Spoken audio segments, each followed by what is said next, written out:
Hola amigos de YouTube, hoy les traigo una creepypasta llamada El experimento ruso del sueño, espero que les guste, y no pongo mi voz porque simple y sencillamente da flojera, Bueno, comencemos. Investigadores rusos a finales de los 40 mantuvieron a 5 personas despiertas por 15 días utilizando un estimulante basado en gas. Los tuvieron encerrados en un ambiente sellado para monitorear cuidadosamente el uso de oxígeno, para que el gas no los matase, debido a las altas concentraciones de gas. Esto fue antes de que existiera el circuito cerrado, por lo que tuvieron que usar micrófonos y ventanas con grosor de 5 pulgadas para monitorearlos. El cuarto estaba lleno de libros, cobijas para dormir, pero ninguna cama, agua corriente, baño y la suficiente cantidad de comida para que los 5 sobrevivieran por un mes. Los sujetos de prueba eran prisioneros políticos y de guerra declarados enemigos del Estado durante la Segunda Guerra Mundial. Todo estuvo bien por los primeros 5 días. Los sujetos rara vez se quejaban después de que, falsamente, se les había prometido su libertad si aceptaban tomar parte de la prueba y no dormir por 30 días. Sus conversaciones y actividades fueron monitoreadas y los científicos notaron que conforme pasaba el tiempo, ellos hablaban sobre incidentes traumáticos de su pasado. Después de 5 días se empezaron a quejar de las circunstancias y eventos que los llevaron a donde estaban y empezaron a demostrar paranoia severa. Dejaron de hablar entre ellos, y comenzaron a murmurar de manera alterna en los micrófonos. De manera extraña, todos parecían creer que podían ganar la confianza de sus captores si traicionaban a sus camaradas. En un principio se creyó que esto era un efecto del gas. Después de 9 días, el primero de ellos empezó a gritar. Corría por todo el cuarto gritando repetidamente por 3 horas seguidas. Después, trató de continuar gritando, pero solo podía dar un grito ocasional. Los científicos postularon que físicamente se había destrozado las cuerdas vocales. La parte más sorprendente de comportamiento fue cómo sus compañeros reaccionaron a esto. O mejor dicho, como no reaccionaron, continuaban murmurando en los micrófonos hasta que el segundo de los prisioneros comenzó a gritar. 2 de los prisioneros que no gritaban, tomaron los libros y llenaron página tras página de sus propias heces, y de manera calmada, los pusieron sobre las ventanas del cuarto. Los gritos cesaron de repente. Al igual que los murmullos de los micrófonos. Pasaron otros 3 días. Los investigadores checaban los micrófonos constantemente para asegurarse de que trabajaban, porque creían que era imposible no escuchar sonidos con 5 personas dentro. El consumo de oxígeno indicaba que los 5 debían seguir vivos. De hecho, el consumo de oxígeno era el necesario para 5 personas que hacían ejercicio extenuante.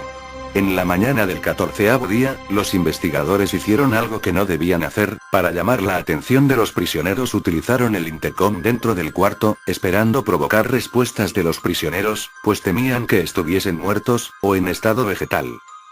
Anunciaron: abriremos el cuarto para probar los micrófonos.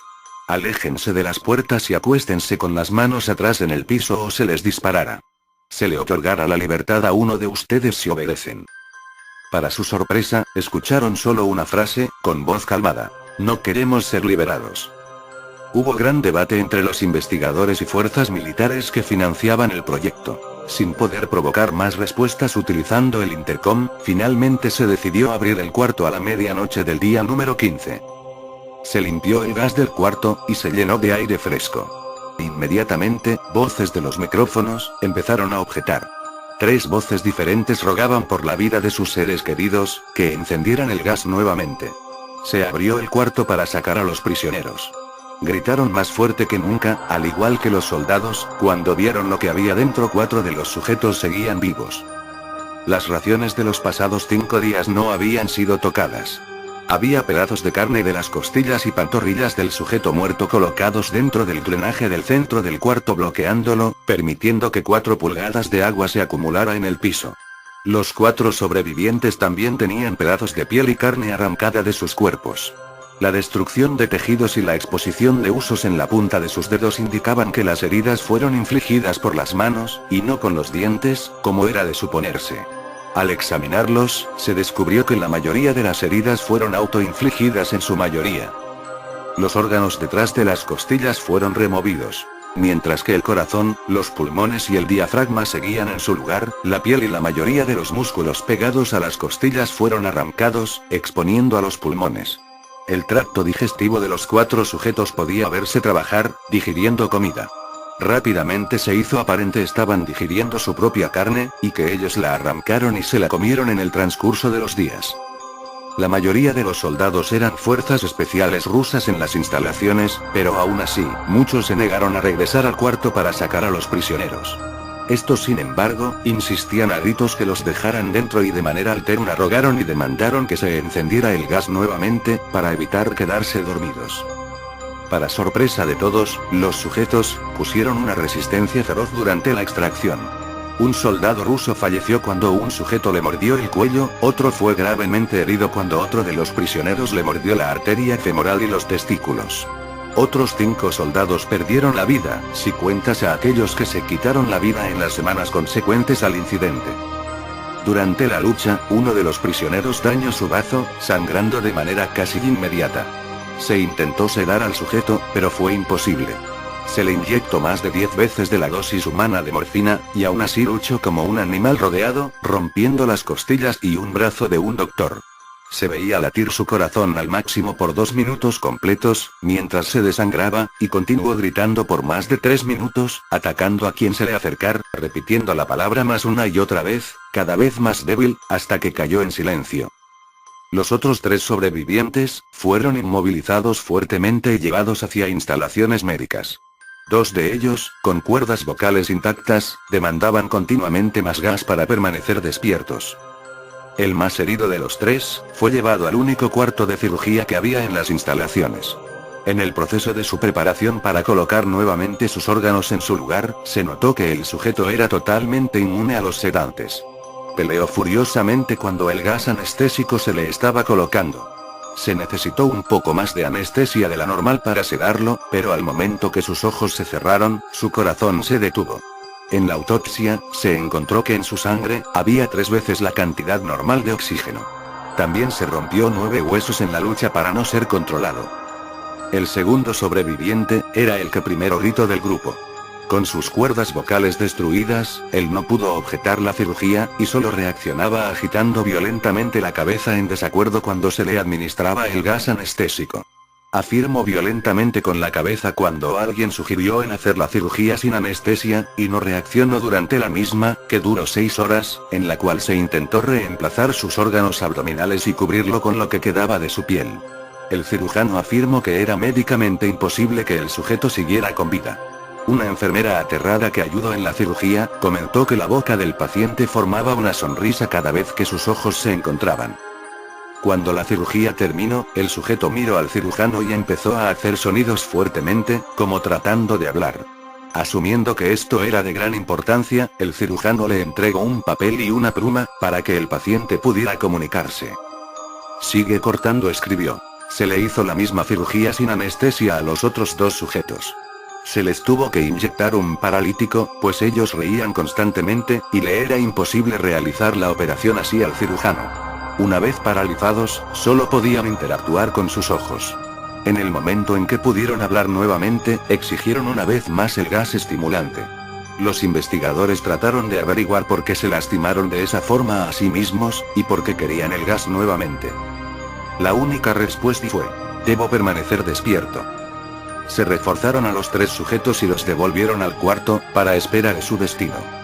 Los investigadores, enfrentando la furia de sus benefactores militares, por haber fallado las metas del proyecto, consideraron dar eutanasia a los prisioneros. El comandante, un ex KGB, vio potencial en el proyecto, y en su lugar decidió ver qué pasaría si ponían el gas nuevamente. Los científicos se negaron rotundamente, pero al final, tuvieron que aceptar. En preparación para ser sellados nuevamente en el cuarto, los prisioneros fueron conectados a un monitor EEG. Para sorpresa de todos, los 3 dejaron de pelear en el momento que se dieron cuenta que los regresarían al gas. En este momento, era obvio que los 3 estaban haciendo un gran esfuerzo por mantenerse despiertos. Uno de los prisioneros estaba murmurando una canción.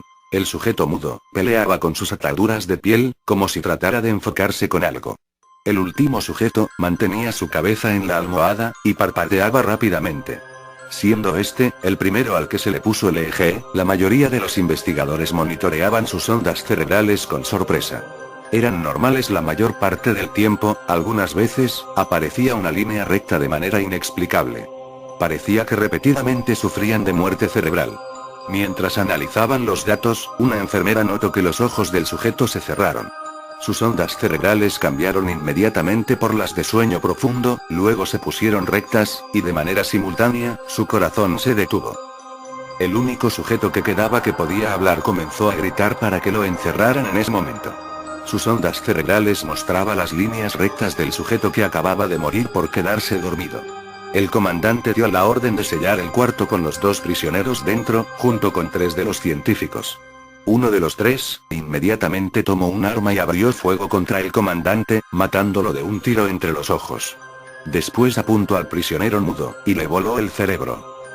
Apuntó al prisionero que quedaba vivo, mientras que los demás investigadores escaparon del cuarto. No me encerraran con estas cosas. No contigo. Le gritaba al prisionero que estaba atado al camastro. ¿Qué eres? Demandó. Necesito saber. El prisionero sonrió. ¿Tan fácilmente te has olvidado de mí? El prisionero preguntó.